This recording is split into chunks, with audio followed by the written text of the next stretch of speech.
You know, when I put stuff on TikTok, I don't really plan it. I just put the camera on just as speaking. I don't plan anything. That's where I roll most of my time. Um, so I saw this stuff on TikTok. They call it according to the Bible. Mm. I don't know which guy where it come from. There, the guy who put it according to the Bible, and those things there. That is put according to the Bible. Those are what I was thinking about. So maybe about 20 years ago. Mm. My first one that I can remember according to the Bible about Noah's Ark, where God commanded Noah to build an ark, and then all the animals that they came in pairs to get inside the ark. So my question I always ask is that I say, when all those animals that eat flesh, when they were inside the ark, like the lion and the tigers, and all those animals, flesh-eating animals, when they were inside the ark, what was it? Were they eating? My first thing, and I always ask, I said, where were they eating? According to the Bible, the flood destroyed everything, even everything that was in the ocean. The water, they destroyed everything because the power of the destruction was so strong.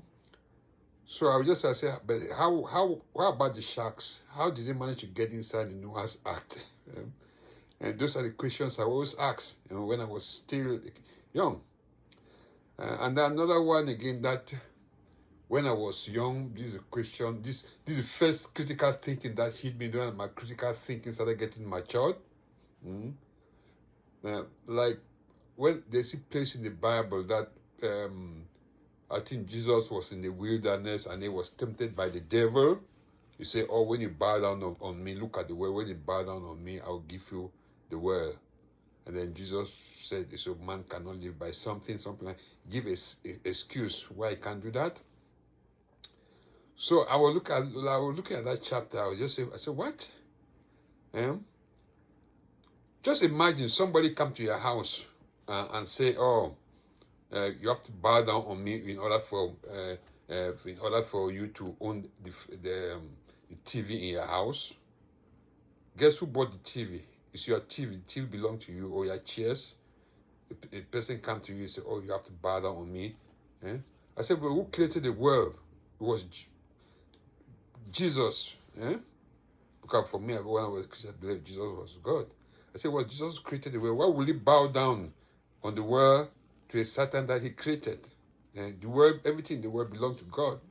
So why would God bow down on the devil? Why will you bow down on something that belongs to you? That was my first time I started developing critical thinking, because I was not afraid to ask any question. I didn't have no fear. That's the only thing that I was brought up to believe. And my father, he doesn't like to. My father was aggressive, but he doesn't want people that are scared, that are afraid. Yeah. The worst one, like even in the village, we adopted this term that I got from school, Agbala. That means a guy who's afraid, you call him Agbala. Well, it's a woman, called the woman rapper. Yeah. So I used to ask all these questions anytime I read the Bible. It's when my critical thinking started to get developed. That's why I started asking big questions like evolution. I mean, when I read evolution, I advise Africans to read evolution. Evolution is on your side. When you read evolution, you come with a lot of questions. A lot of questions. The first human being was created in Africa according to evolution. Or even the white people, you don't have to be black or Chinese or anybody. It's a fact. Everybody believes it on evolution. The first human being was created in Africa. It's from Africa that human race developed. Yeah, that all human races spread to different nations in Africa. All of them were black. There was a period of the time in this way where everybody was black, and they were concentrated in Africa and Northern Africa, almost more a little bit part of Europe.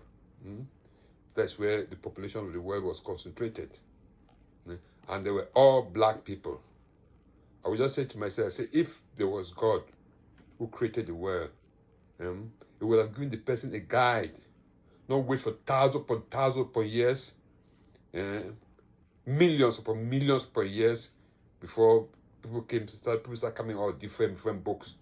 So Zoroastrians first came, and then Hinduism came up later on, and then we have the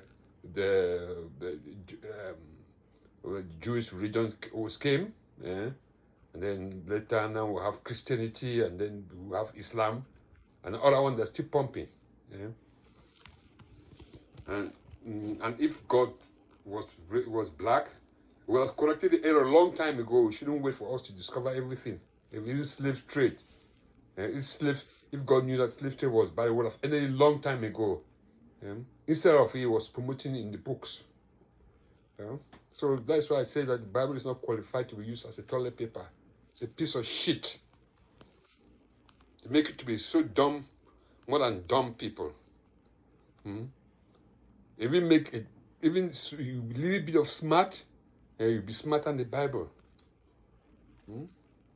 Look, this is all the thing that they make people get so dumb. They can put doesn't know. They'll come on the TV. They say that, oh, I have faith. It's my faith in God, or it's my faith. That makes me to believe in my tiny ass, in Jesus, or tiny ass Jesus, or Allah, or whatever. It's my faith. And I'll probably come and say that on TV in front of people. We have an argument with them. Faith is accepting something without no evidence. If you have evidence, you put it down. You won't use faith. How you do something, they catch you do something. You say, oh, why are you doing? Oh, it's my faith. It's just what I believe that is right. You don't have no evidence. They tell you that it's wrong. Oh, it's my faith. I can eat cow shit. It will make me well. You don't know evidence. Instead, the thing that you're saying that is by faith, they investigate it. Instead, have like a bad effect on you. Most of the people that believe in stuff, they're easily manipulated. Most of the people, they believe that they commit suicide. Most of the suicide people, the Christians, Muslims, Hindus, they control you because you don't give no reason. If you give a reason, you think twice before you join that faith, before you join any cult or any religion or any organization. When you don't have no reason, most people, they won't join it. But when people, they use faith, they'll join it. They say, accept whatever thing we are telling you. Don't ask no questions. And people that use faith, this is what they always tell people. We don't want you to ask any question. Just accept it. Because when you ask question, it's a devil that... Oh, shit, Religion is sickening.